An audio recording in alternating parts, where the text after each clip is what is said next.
The Radio Misfits Podcast Network. Well, hello, everyone, and welcome to Planted with Sarah Pion. I'm Sarah Pion, your host, and today we have Len May, Chief Executive Officer of Canna Health, with us with their product EndoDNA, which I find incredibly fascinating, and it's so good to see you, Len. I was just on Len's podcast the other month when we really got to sit down and talk, so I'm just so excited to continue the conversation with you today. Yeah, that's what it feels like. Thank you for having me. We're just, this is part 2. Yeah. So, yeah, it makes sense. So, first question, what was your first cannabis experience?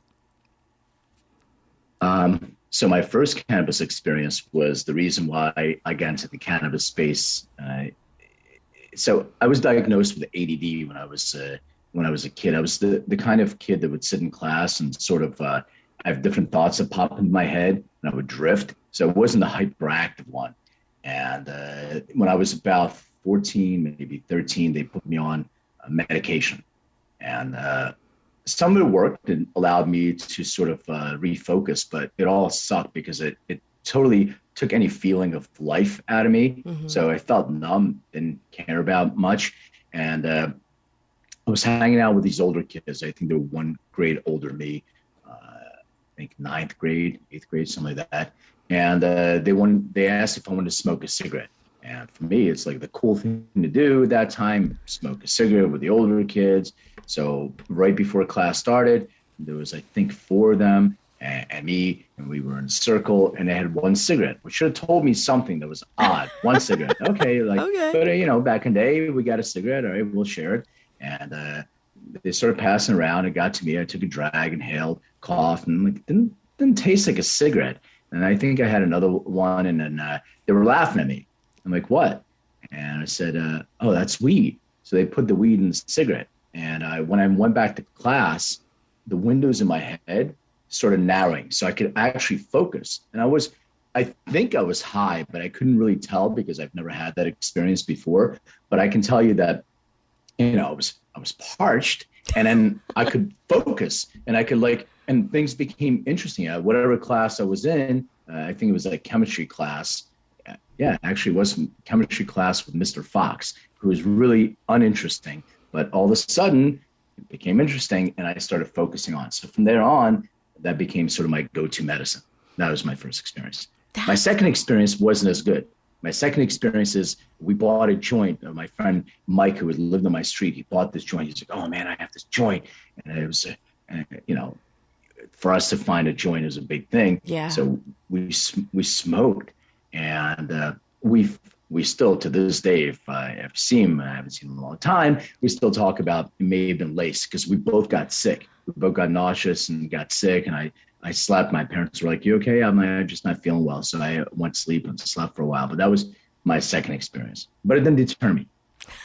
Well, and that is just another reason why we have to have safe access so that people don't have those experiences. 100%. Yeah. Agreed.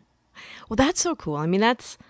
That what you're saying about, kind of creating that balance and like the homeostasis is such a huge part of a lot of people's experiences, especially like just getting centered. Because I know for myself, you and I both have lots of things going on. We were just talking about this before we were recording. But sometimes when it's like that, like my mind starts to go and I have a hard time redirecting and getting focus. But one of the things that I've found recently is that CBG really helps me with that. And it's really cool that as we've started to develop the industry, there are more cannabinoids, or I'd say lesser cannabinoids, but lesser known cannabinoids that people are finding relief with and seeing how the balance works. But I still am a huge proponent of having a little bit of everything to get the best feel. But you have your company, I just find incredibly fascinating. The fact that you're really doing the work to figure out, this crazy walking chemistry experiment that we call our bodies and what actually works well for the individual. Because whenever I teach a class, I always tell people, you come to my class, You check out some research, you read a good educational text. What you're getting back is a report back on how the majority of human beings respond. And of course, we have anomalies. So let's talk about your product and how it can help people, and how you came about doing the EndoDNA product itself. Yeah. So there was a study that just came out in the Pharma Journal about, I think they had 130 participants who took cannabis in lieu of prescription medication for the side effects that they were getting from cancer, which was focused on pain. Mm-hmm. And what the study said, 40% actually got rid of all their other analgesics, including opioids. However, 20% had no change. So they were consuming cannabis. They had no difference between cannabis and opioids as an analgesic. Neither of them was really efficacious for them. So the idea is that, as you said, we're this chemistry experiment. We have all these constituents in the plant, and we have all these genetics and epigenetics within our bodies that are going on based on lifestyle. So the idea is to really merge those two together. It's not just focused on cannabis specifically. It's first of all focused on the endocannabinoid system. Mm-hmm. And in addition to that, it's focused on other systems within your body. So the idea is, what are the things that you are predisposed to having deficiencies or maybe access of, and how can we manage your own individual biochemistry to be able to secrete other chemicals so that we can get that balance and homeostasis.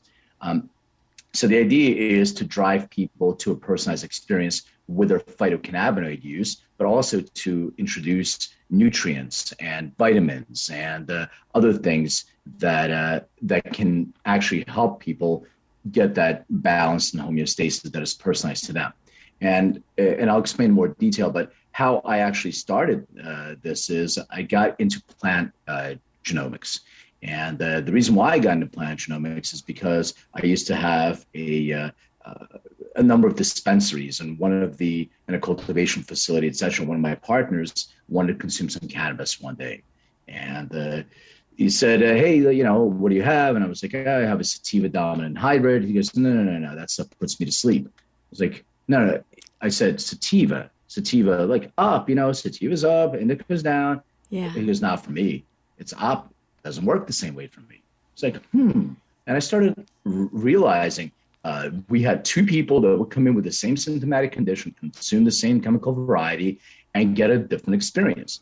So I was like, wow, this has to do with this plant. Because at the time, we didn't do testing. This is 2009, maybe 2010. We didn't do the kind of testing that we do today. Even today is kind of iffy, but we didn't do any testing. So people come in and like, yeah, this smells like green crack, or this I think this is sour diesel. We don't know, whatever that was. So in doing that, I really started obsessing about the plant itself. And I came across a video by this guy named Kevin McKernan, who was talking about genetically sequencing the cannabis plant. And I was like, this is interesting. So I reached out to Kevin. Anyway, long story, maybe a little bit longer. I ended up working with Kevin McKernan, who was the chief science officer of a company called Medicinal Genomics. I ended up working with them, and at the time, what my job was, and they taught me how to do extraction, genetic extraction, lab, all that stuff. So I set up a lab in my house at that time, and I would travel around the country. I would get plant material from different plants, cannabis plants. I would bring it to my home, to my lab, extract the DNA, purify it, and send it to Boston to a sequencer.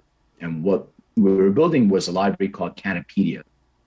And Canopedia was a library of what people refer to as strains, but cultivars and chemical varieties, where we can actually see how closely that chemical variety matches to the source. So an example would be if I would get 5 different Blue Dream samples, which is a chemical variety, and then I would extract the DNA and send them through. 2 are pretty much identical, like with little variances there. We can see that they are a pretty good match for what the Blue Dream genotype is. 2 of the other ones are crosses. So there is Blue Dream in them, but they're not Blue Dream. They're a cross of Blue Dream. So at least we know what that is, and we put that on a scale.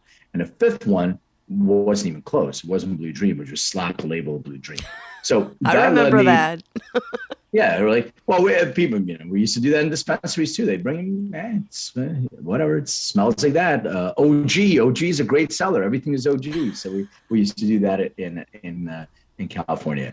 But in doing though, they also had a company that was doing pharmacogenomics, which is PGX testing for different diseases, looking at genetic predispositions to cancer, autism, epilepsy, et cetera, all these different conditions.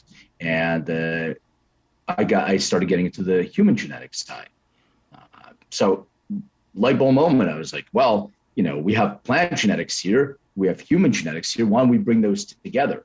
And the idea, what they said they weren't ready for, they really didn't have any interest. So they ended up closing down the human side and focusing on the plant, which is their passions, and it's fine. And it gave me an opportunity to bring some people who are, of greater intelligence than myself in this field, bring them together and do research. And we started Endocanna Health in 2017. The first thing we did was research. We started looking at every single SNP, and SNP is a single nucleotide polymorphism. Basically, when your genes are unraveled, you can see what is sort of the genetic predisposition, what variant, and I'll explain that in a second, is associated with that gene. And then, so what we did was try to find every single SNP that is directly or indirectly associated with the endocannabinoid system. But once we did that, we approached a company called Illumina to help build our chip. So our chip is a genetic, gives us the ability to genetically sequence about 675,000 SNPs. So these are SNPs that are directly or indirectly associated with the endocannabinoid system. Now, the thing that really was a difficult thing for us, and still continues to be, is we have to have a peer-reviewed reference for everything that we put out. So the reference has to be PubMed quality or equivalent to.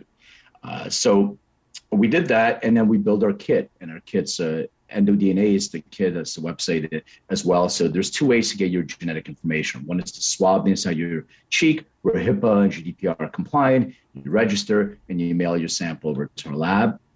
It'll take a couple of weeks to genetically sequence that, or genotype as it's called. Or you can take the raw data that you already own from 23andMe or Ancestry or any other DNA test, and you can upload it to our portal, and we'll translate that for you in 30 seconds or less. So the way that it works is we focus on symptomatic conditions. So it's not about, hey, what's the cannabis that is best for you?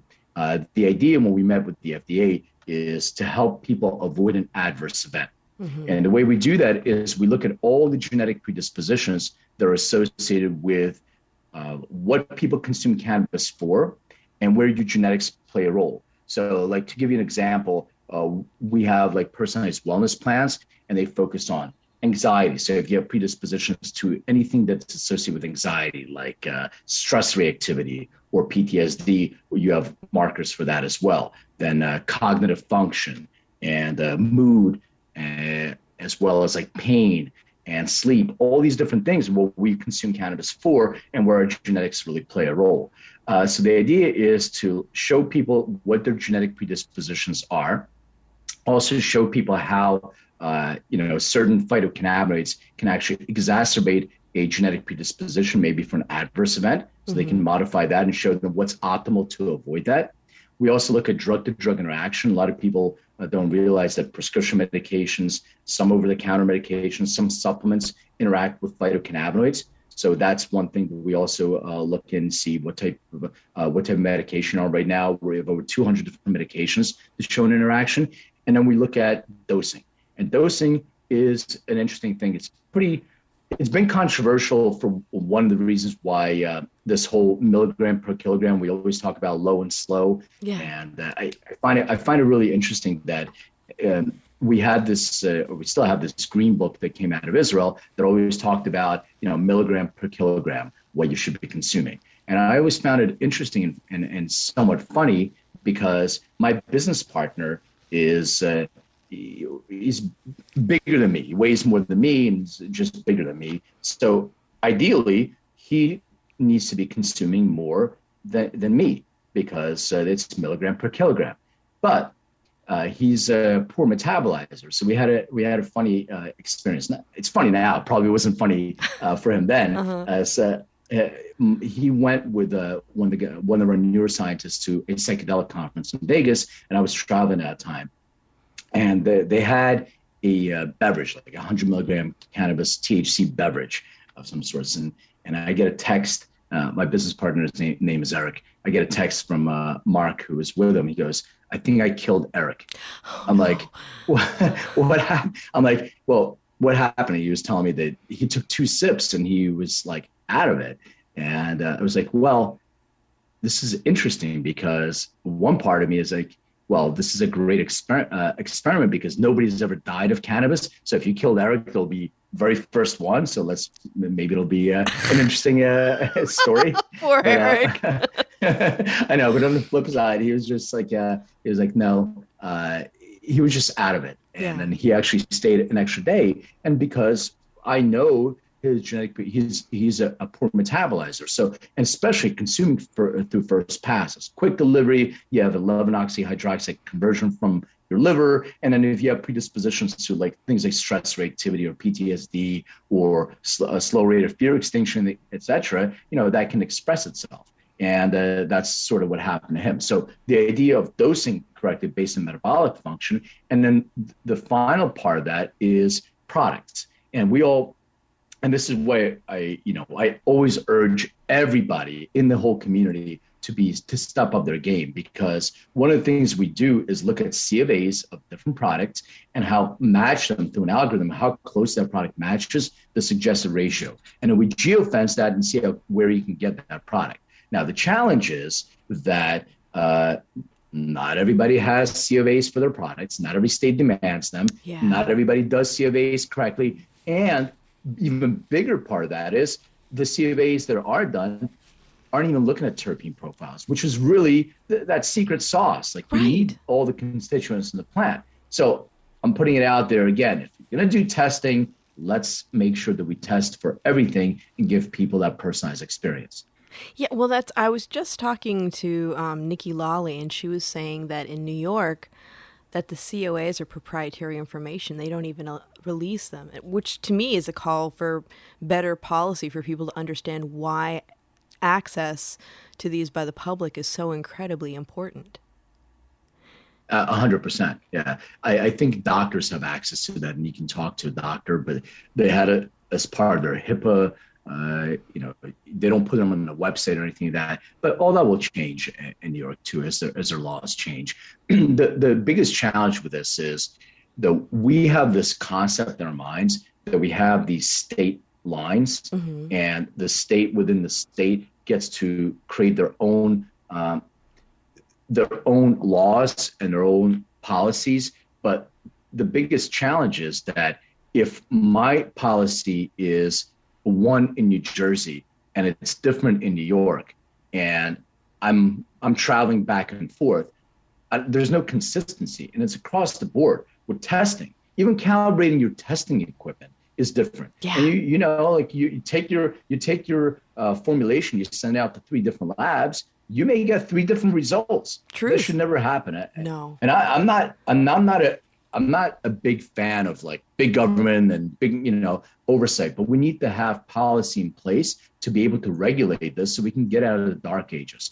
And we are still in dark. It's a huge, huge difference between where, we were 15 years ago and where we are now, 100%. And one of the biggest differences is that stigma. So you can be out of the closet as a cannabis consumer, as a cannabis user, and somebody who's in the cannabis business. I remember the moment that I had to switch over my LinkedIn profile to go all in.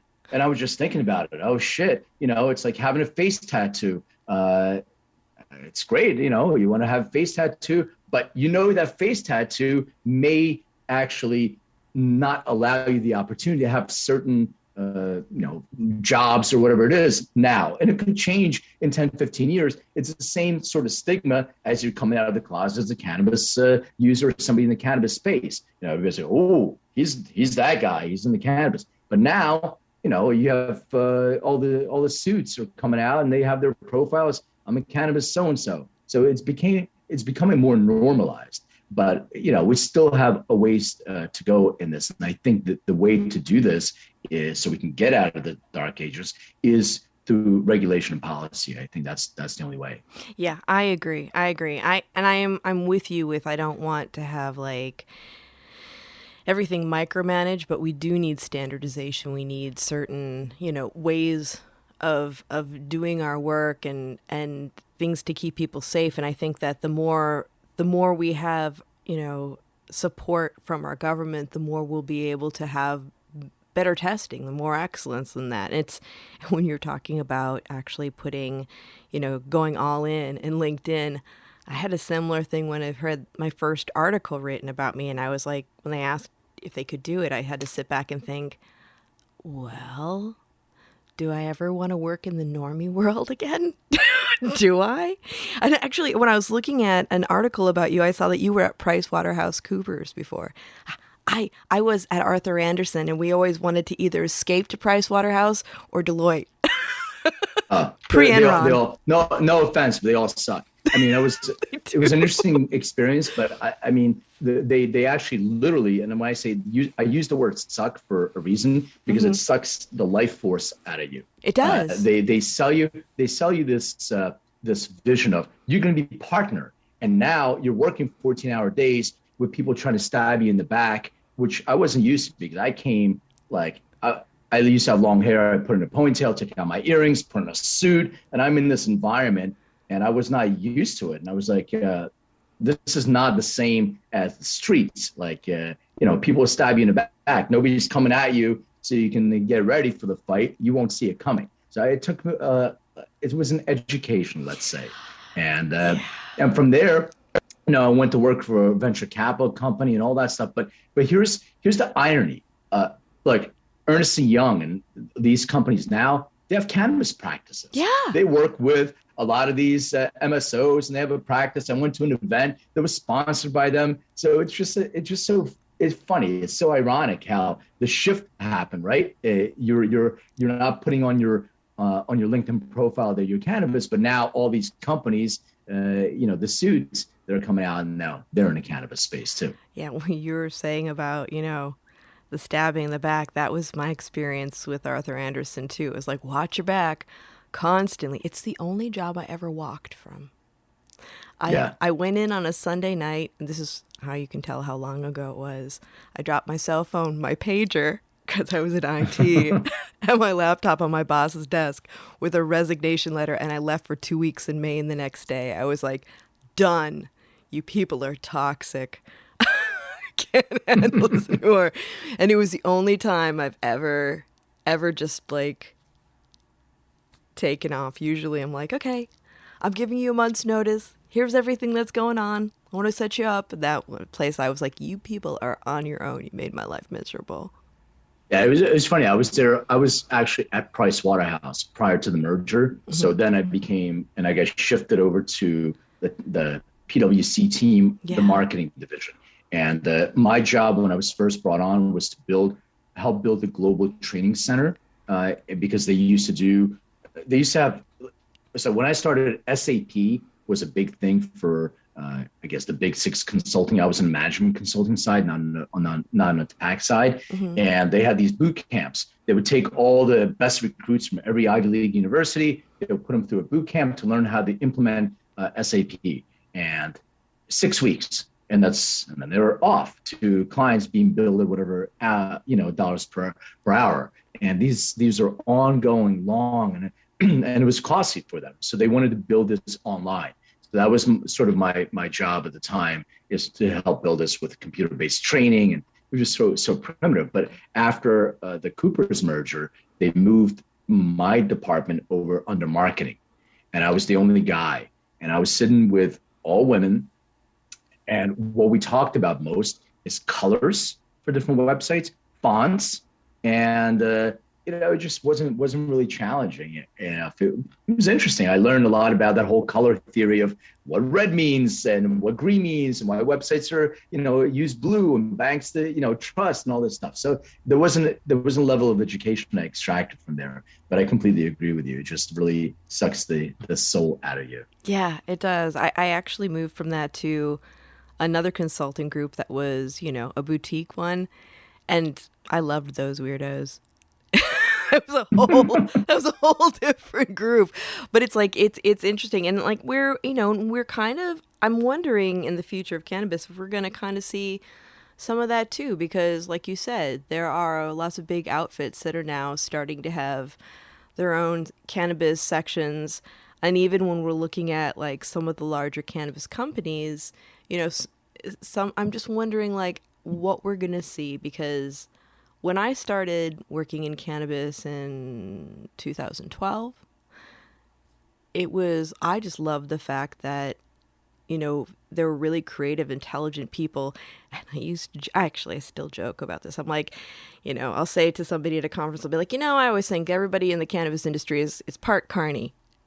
Sometimes I'll be like shocked, and then they'll be like, yeah, we are. And I love the fact that like there's a lot of really interesting, and I say weird lovingly because I like weird, it's like there's a lot No, of normal is boring. normal is boring. And so I hope that like people who are getting into the space that are coming from that, status quo of the norms, like that it gives them the opportunity to kind of dig into like being themselves and looking at other things and really looking at critical thought, because I think that that's something that's like sorely lacking in the like, I don't know, the normal like everyday world where you have your laundry list of stuff that you're supposed to do to be like a good person and a good employee and all these things, and it's like whatever. It's so I love this industry just for that, the community that is created. So go and look at MG Biz.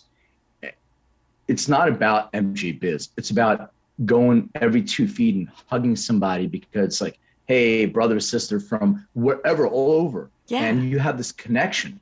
And I think that people getting in the industry now, some don't have that connection. And the main reason why, because they never consumed the plant. Yeah. Like I've talked to so many people that are coming in from the corporate side and like, yeah, I don't really consume cannabis. It's not for me. I'm like, well, how are you, if you were in the alcohol industry, would you then say, I don't drink alcohol, but I'm in the industry? No, you would want to, nobody's saying that you have to be an alcoholic, but you should know what the product is that you're involved with. Yeah. And if you're not, I question that.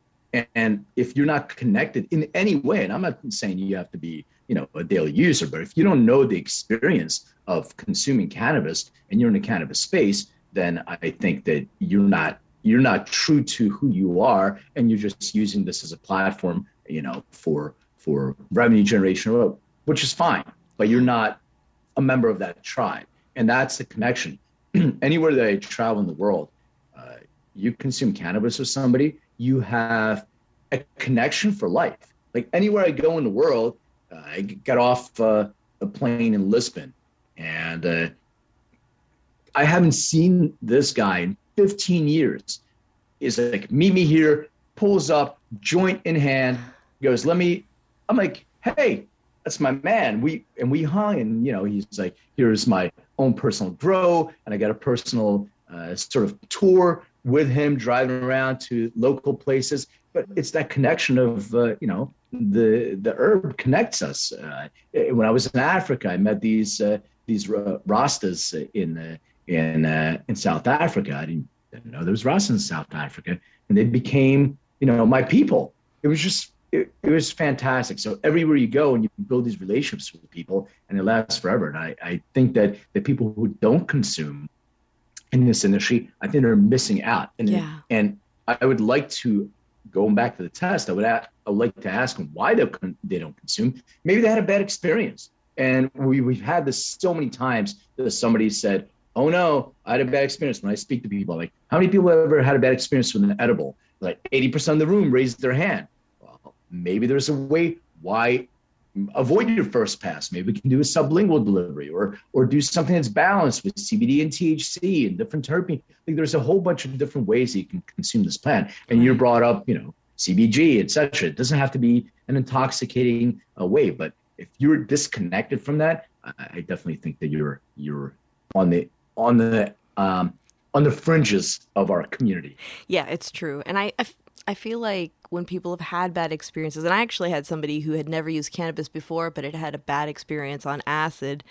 And so they were like, well, I'm nervous about cannabis. And I'm like, well, you kind of went through like a much bigger gate before. I can promise you, you're not going to trip out like you would, it's, if you take more than you need, you may have as an experience where like I've had it where I accidentally took an edible that was too strong back in the day, when you used to have those tiny brownies that were like well over 100 milligrams. And yeah, I hallucinated, but I learned from it. So I always tell people there may come a time where you accidentally take more than you need. The first thing you need to do is know that you're safe. And the second thing you need to do is forgive yourself, because there's a lot of mental stuff around. Oh, Yeah. I just dosed myself and this is awful and I feel like I'm dying and it's horrible. And it's like, well, yeah, it's not fun, but you actually are okay. And like giving people all the information that they need so that the onus is on them to like really figure out what works well with their bodies, but to give them the tools to do that so that, they may decide that they tried it and it's not for them, but at least you don't have somebody going out there saying, this is evil because I had a really bad experience, because you'll never get that person back. Yeah. So like to that end, I don't believe there's bad trips. Yeah. I believe that there's a lesson and there's a message to unpack. And I actually was talking to somebody last night. I went to the Jack White concert, Oh, and fun. I love him. yeah, it's my shirt from the Jack White Nice. conference, but concert. But you're not allowed to have your cell phones. They always lock up the cell phones there, so I don't have any video. But I was talking to this girl before they started, and she was telling me that she uses psychedelics and she's a big psilocybin person. But she said she had her worst trip on cannabis, on an edible like that, way worse or more intense than she did it with other psychedelics. So it can be a psychedelic, especially Yeah. if you have a predisposition. There's a gene called AKT1 that is associated with psychosomatic effects, which is psychosis-like effects. And we've had people that had a dissociative experience. It's Now, fascinating. if you know this in advance, you can avoid that pothole in the road. Yeah. But some people have that, and it can be other things that can trigger that. By the way, like psilocybin or high levels of stress, but it has to happen before. The thing to understand is, I try to use this analogy of alcohol. So if you and I'm no way comparing cannabis with alcohol, and I don't like the word recreational in any way because that's what alcohol is. I hear that. That you consume this poison, it's recreational and stuff. But when you drink too much tequila, you're like, oh, shit, I drank too much tequila. I need to take it easy. I need to learn from this experience, not drink so much. And that's it. You learn from that experience. When we take cannabis, it's like, oh no, it's the weed. It's evil. It made me have this bad experience. Well, it's the same thing. Maybe you took too much. So why blame the actual product? The product didn't tell you how much, it's up to you. You took too much. So next time, Yeah. do less, do half. That's the lesson. It's not about pointing, oh, I don't touch weed because it makes me blah, blah, blah, blah, blah. You may have taken too much. So for your personal experience, it wasn't the right experience for you. So modify that dosing the same way. You don't have to do 10 shots of tequila. Maybe you do one, maybe you do two, and have a little bit of a buzz and more of a pleasant experience. Once again, not comparing the experiences, but I'm saying, why do we blame the actual herb and the product instead of saying to us that we need to understand our bodies and consume something that's more aligned with us? Yeah. Yeah, I agree. And I'm not, it's like because we still have a lot of baked in stigma that hasn't quite gone away because still in the very beginnings of changing the way people look at it. And I almost wonder, like, prohibition, like around when prohibition was ending, did people, when they had bad experiences with alcohol, like frame it in the same way? Or was it that that era of prohibition was so short that people didn't? Like, I feel like in some ways as Americans, our dysfunctional relationship with alcohol is reflective of the fact that we did have a state of prohibition where the rest of the world is just like alcohol. Little kid has a glass of wine with her family at a holiday, like a thimbleful. It's okay. And here we're like, oh my God. Like, it's insane the way we frame things. And it's like, there's stigma around euphoria and feeling good. And I mean, I feel like if you can get relief and you can create balance in your body and you can actually have like a little bit of a lift with something that doesn't make you feel like crap the next day, that actually lends itself to a happier society in general. Yeah, I agree. And just to answer your question about prohibition, it's the bootlegged alcohol that was making people more sick because it didn't have standards. They weren't distilling correctly. It had a bunch of particles in it that probably weren't really good for the body. So people were getting sick from that. People wanted good, clean alcohol that they could trust. It's the same sort of thing that we're talking about now with cannabis. You remove prohibition, which I believe is the right path to go forward. Like if you look at what happened with alcohol, you remove prohibition. They didn't legalize alcohol. They just removed prohibition. You can do the same exact thing and allow standards. If they have federal standards and then allow the states to interstate commerce to figure out, different states have their own alcohol laws. Like Pennsylvania was the only state-run liquor stores. I can't go into my 7-Eleven and I can't buy alcohol. I have to do it at a state store.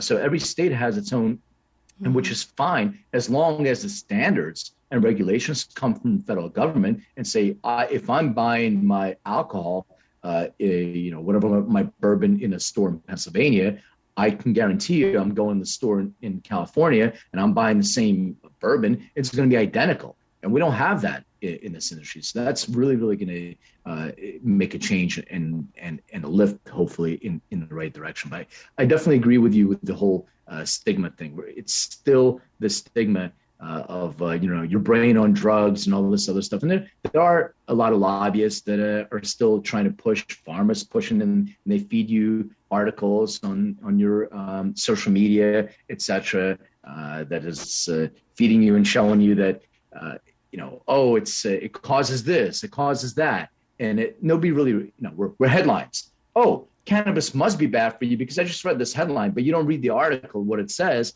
And it's just there's no meat behind this. It's just something to be able to get that headline and kind of give you that, maybe that doubt. Oh, cannabis is so and so. But you're absolutely right. It's there's a way to be able to guide people through an experience.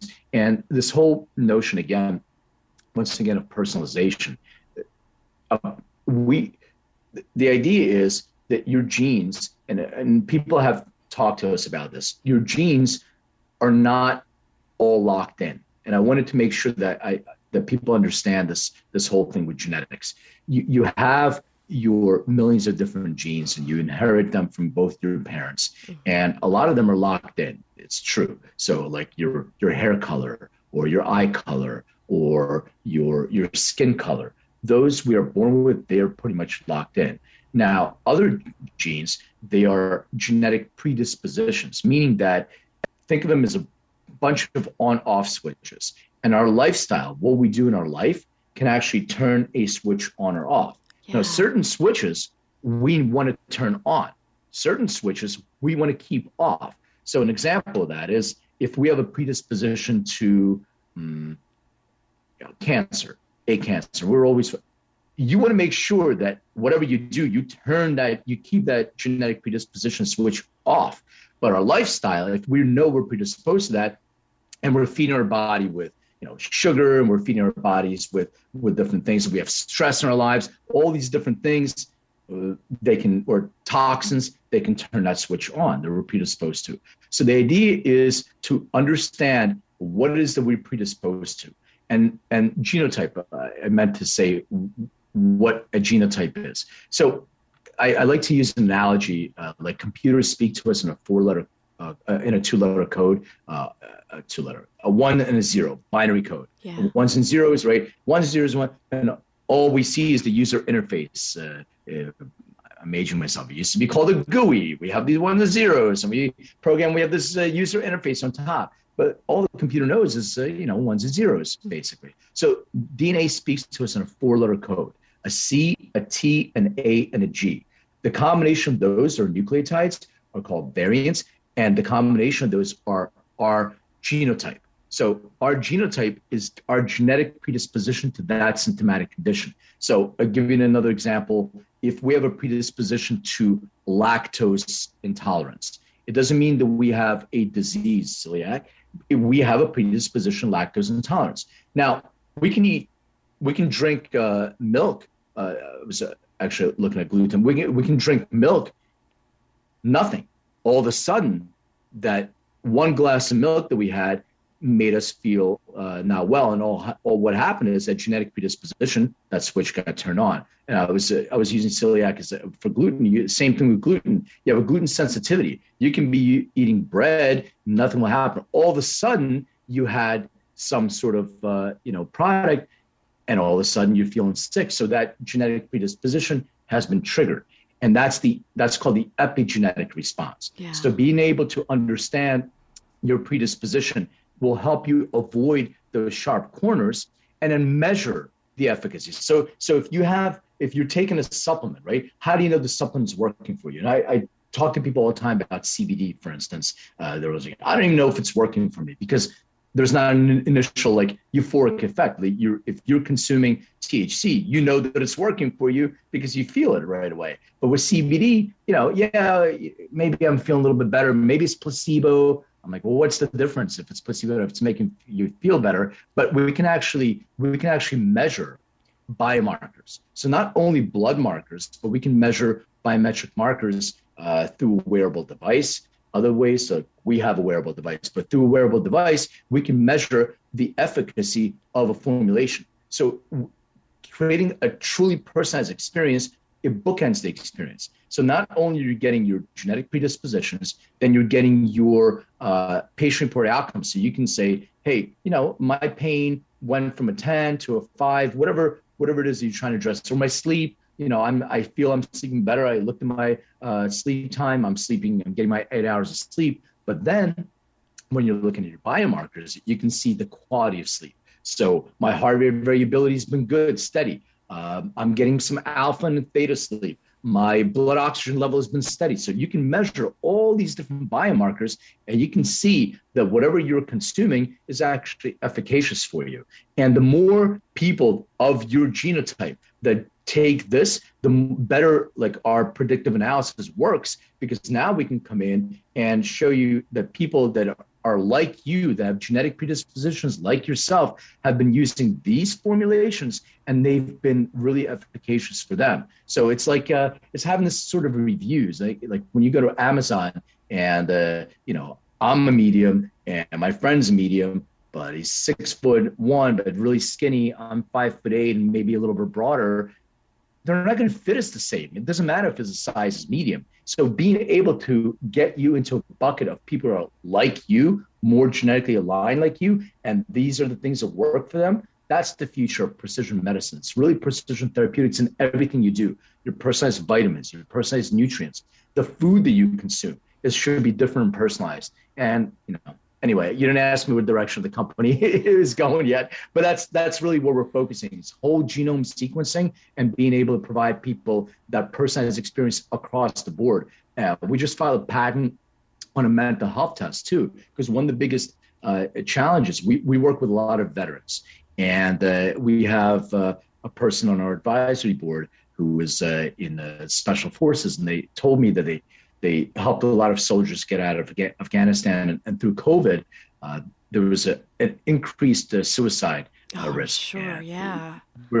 We're losing a lot of them, and so we said, what can we do? And some of them were started microdosing with some psilocybin, and there were some studies on ketamine and then MDMA for PTSD. But what can we do to help people avoid those adverse effects with psychotropics as well, and what is the right type of treatment for them. So think about it this way.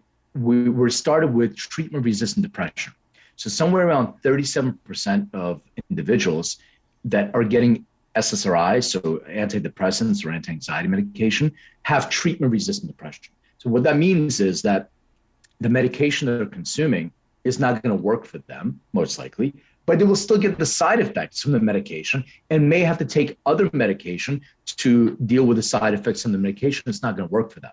So wouldn't it be good to know in advance that as a prescriber, that this patient is not going to do well with an SSRI? Maybe look at other alternatives, maybe ketamine, maybe psilocybin, maybe cannabis, or whatever else there may be. And then from there, we can actually guide people to whatever pathway they have. Like, what is the binding affinity of, for GABA, for dopamine, for serotonin, or for oxytocin, different types of neurochemicals. What is the binding affinity? So we can match people up with a treatment protocol that's more personalized to them, and we can help people a lot with, their mental health. So that's sort of the future of where we're moving into. That's awesome. That's awesome, because it's like, I do a couple times a year, I'll do a short training session with the UCSF palliative care pharmacy students.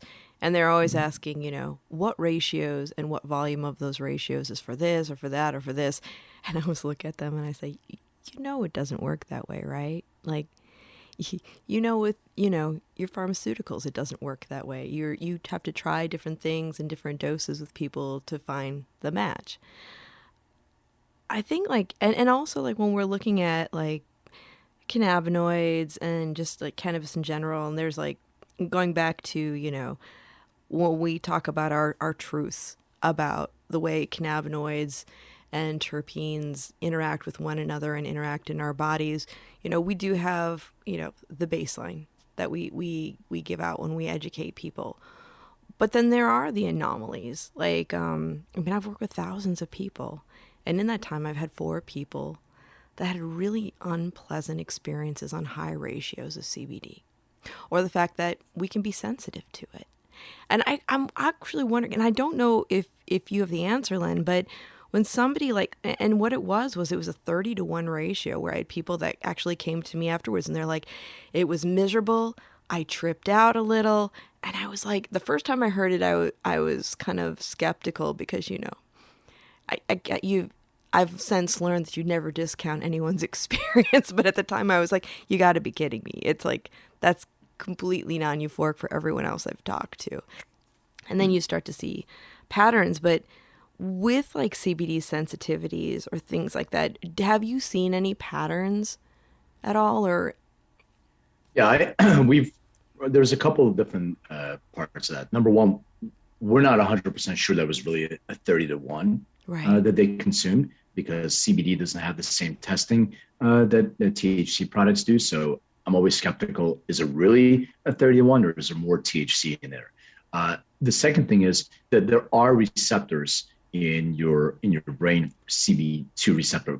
Very few, but there are receptors there. So it's not intoxicating, but there is receptor binding, and they could feel something. And if they have these genetic predispositions to anxiety and stress, one of the things that may happen is if you're focusing on that, and I'm not saying this happened to this person, but if you're focusing on that and you have some receptor binding, it makes you feel a little bit weird. Now you can talk yourself into something that, oh my God, I'm having this experience.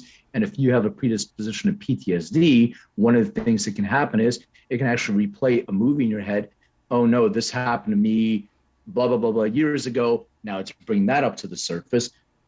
And another thing that may be part of this is some people are predisposed to what's called slow rate of fear extinction.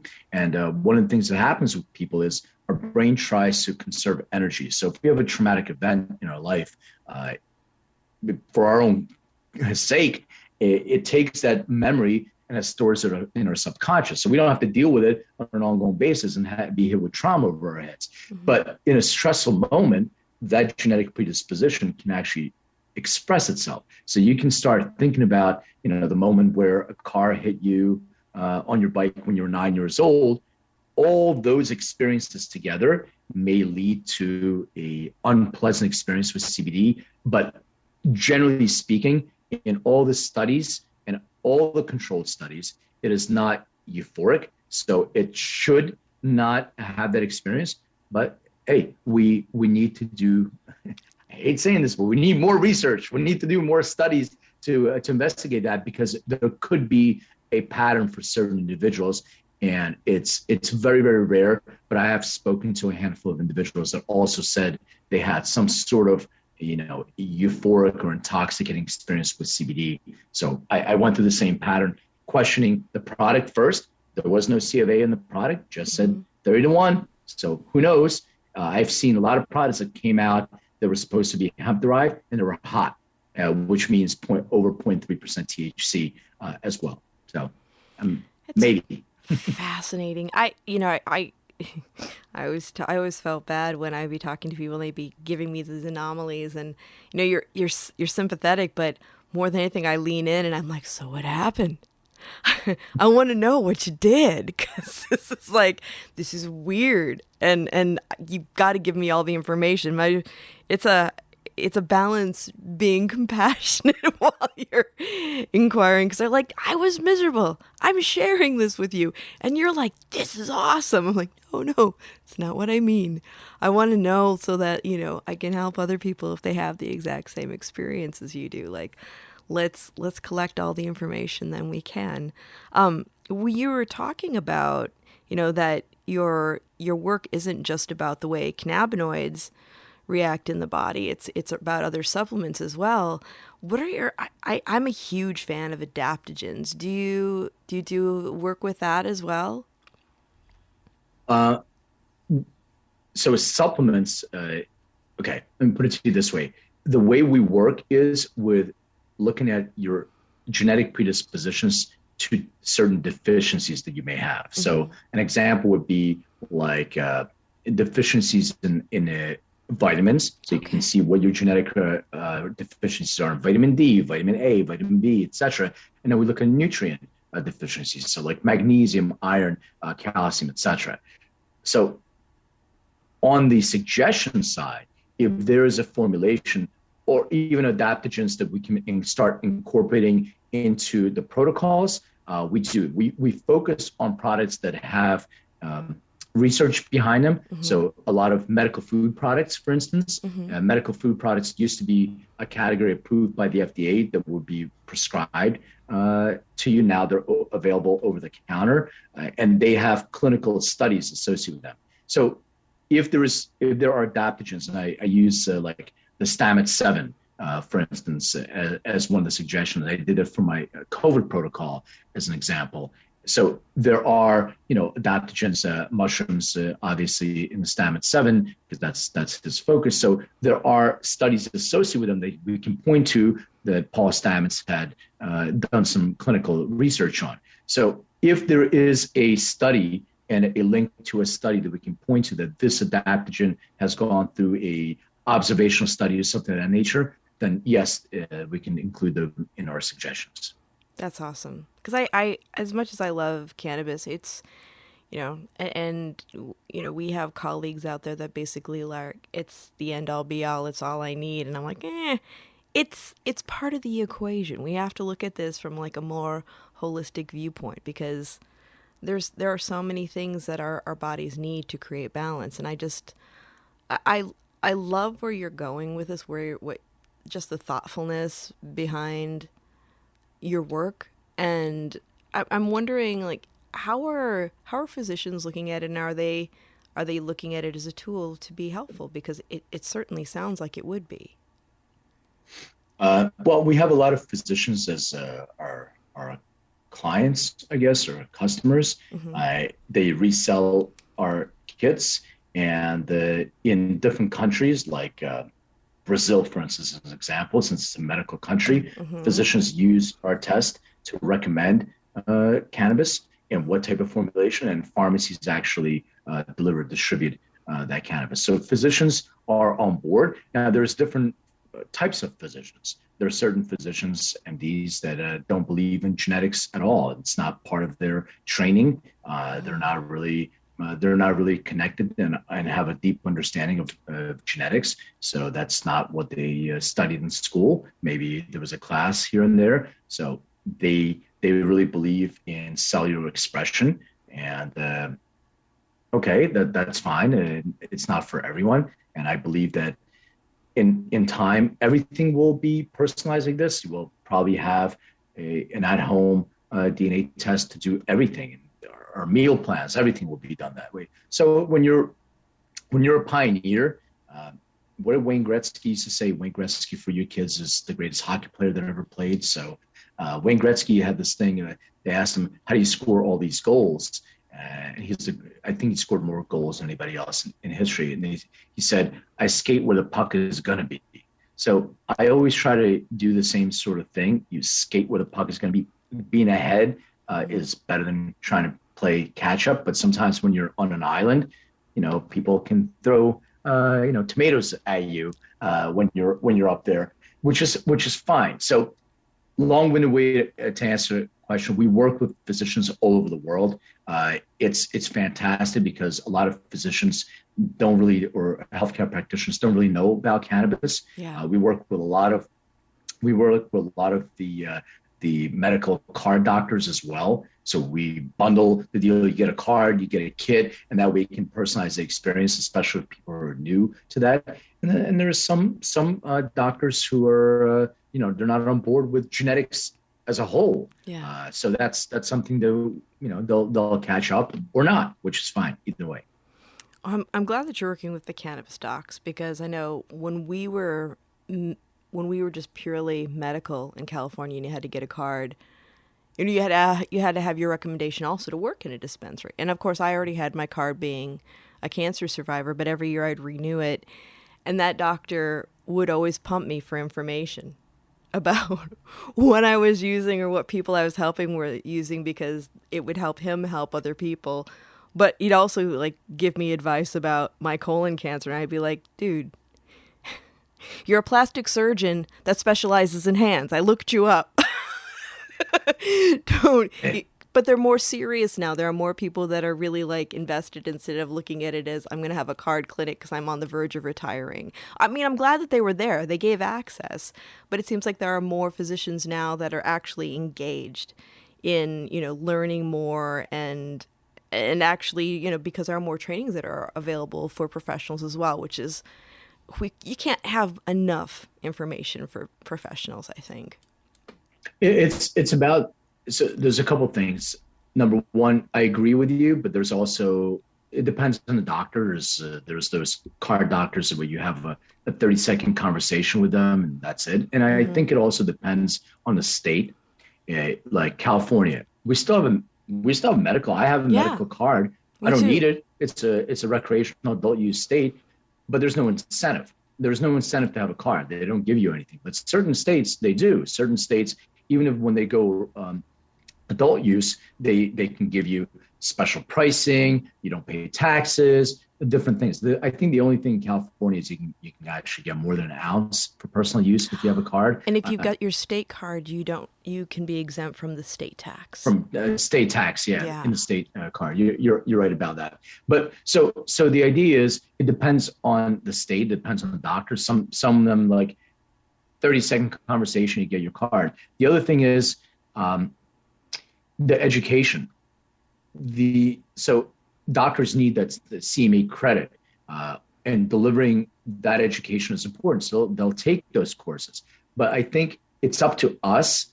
It's the onus is on us to provide education to healthcare professionals in bite-sized pieces, because they're so busy that will be of interest to them. So little chunks, little videos, clips, anything else that'll capture their interest, because it's very hard for a healthcare professional to sit for 3 hours in a training or whatever it is. So if we can get those bits and pieces to them, at least get their interest up where they can, take some time and dig a little bit deeper. I think that's something we can do for healthcare professionals as well. Yeah. In my public education classes, that's one thing that I talk about, telling people, because, we get into talking about, CBD interactions and cytochrome P450 and all that stuff. But I always tell people, even if you are using a pharmaceutical that may have that interaction with CBD, it doesn't necessarily mean that you can't use it, but you should talk to your physician. And honestly, you should always talk to your physician if you feel comfortable doing that about your cannabis use. Because not only does it help them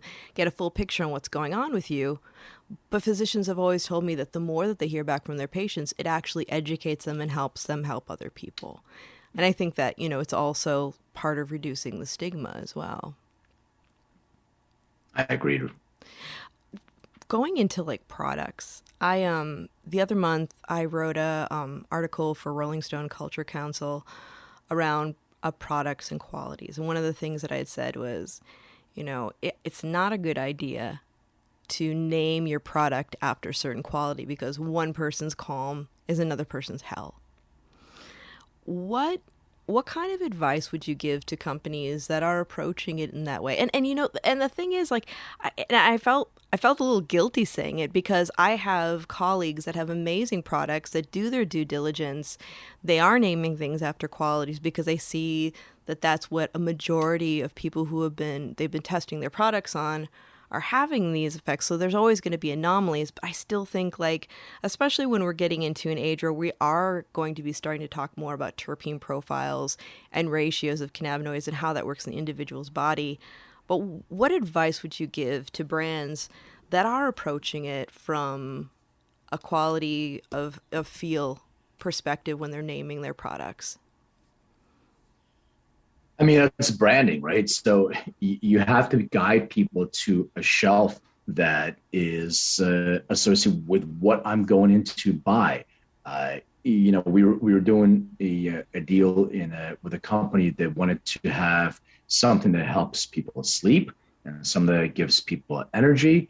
And once again, it's a personalized experience. However, we can see that it's sort of the 80-20 rule. You'll have some outliers, but people who are getting a formulation that has myrcene and linalool and different terpene profiles that are more associated with a sedative type of outcome, that is more on the supporting to relax kind of vibe, right? And then the other things that have limonene and alpha-pinene, et cetera, they have some GABA stimulations that's on the upside. And as we talked about when we first started, it's not for everyone, but an 80-20 rule. So what they basically marketed as a daytime and a nighttime formulation. So for brands, I would say avoid claims like this is for sleep, this is for this. And this is what I see all the time. And the FDA really frowns on claims. But if you're saying that your profile, your terpene profile, and it has references to things that may be sedative, you can lean towards an outcome that supports sleep or supports sedative qualities with the references that you can back up. Going back to us, I mean, taking the DNA test will guide you to that personalized experience. But I can tell you that even going through thousands of people, there are those buckets that this is a product that is going to be more sedative product versus this. The challenge that happens in this industry is that we have a shiny object, and it's always the new thing. There was a study that came out about cannabis and COVID. Everybody's like, oh, let's move on to this right away. And then we're talking about CBN. You mentioned it too. Well, CBN, there is no study. I mean, great. I'm very happy that people find that CBN is a sedative for them. Wonderful. It's not a sedative for me. Yeah. I've consumed it. I don't even know if it's whatever it is, but until there's a reference study that I can point to, even if it's observational, it doesn't matter to me that it's but there's a study that can say, okay, out of 200 people, 190 of them have taken this product and it made them sleep better. Great. Now I can point to that reference. But we can't rule out placebo. And there's nothing wrong with it. The pharmaceutical industry actually puts in placebo somewhere around 20% as part of the FDA approval process, right? So we already know, and they know, that placebo works. And if it is, wonderful, and it's great. But making claims, I would definitely avoid. And if you are telling somebody because you have a 1-to-1 ratio and there's no terpenes in there, and this is a product that's going to support your sleep, now I have an issue with that, because that 1-to-1 product doesn't necessarily going to put me to sleep, may put you to sleep, vice versa, or may not do any of those things and may actually have a completely different experience for somebody. So unless you can create a formulation that has products in there that have those references that have been known to be sedative or energizing, whatever it is, I would say that, adjust your products to meet the data and the research that's been done for those ingredients already. Yeah, I think the exercising compliant language is an interesting one. I've learned a lot around that, as far as, not saying it makes you go to sleep, but it can support a good night's sleep. It's the possibilities rather than giving the promise, because otherwise we have people who, are dissatisfied or can have, like we were talking before, can have, experiences with it that, leave a bad taste in their mouth. But gosh, I just realized we have just talked. But I love talking to you, Len. If people want to follow you on social media or get more information about EndoDNA, how would they go about doing that? So on social, it's Len May, LenMay DNA. I think Len May DNA is on Instagram, and Len May is LinkedIn, whatever my name, and Facebook and Twitter's. I think it's Len May DNA as well. And then EndoDNA is our website, ENDO DNA. So I'm Len at EndoDNA, so anybody can reach out to me. And I'm happy to provide maybe even a code to your audience, and they can all try it. So I can send that over to you. And you can share that with the audience if you want. That would be awesome. That would be awesome, because I know we have a lot of curious people out there that want to do everything they can to get a good fit. And I find your product fascinating in your work. It's just really cool stuff. And for people out there listening, remember, Planted is twice a month. If you want to follow us on social media, we are on Instagram, Facebook, and Twitter. We are Planted with Sarah on Instagram and Twitter. We are Planted with Sarah Pion on Facebook. Our website is www.plantedwithsarah.com. And of course, you can find us on our parent network, Radio Misfits Network. You can listen to Planted wherever you listen to any of your favorite podcasts: Stitcher, TuneIn, Amazon, Apple, Google, you name it. We are on it. Pandora, Spotify. And if you like an episode, leave a review, share it with a friend. We always love to hear back from you, because this is for you. And I really enjoy being able to give this information, but also I get the great opportunity of talking to wonderful people like Len. Len, thank you so much for joining me today. And I'm really looking forward to continuing the conversation in the future. Sure, Sarah. Thank you. Appreciate it. For all of you out there, it's a crazy world. Be good to each other, stay safe, and stay curious. Until next time, Sarah Pion signing out.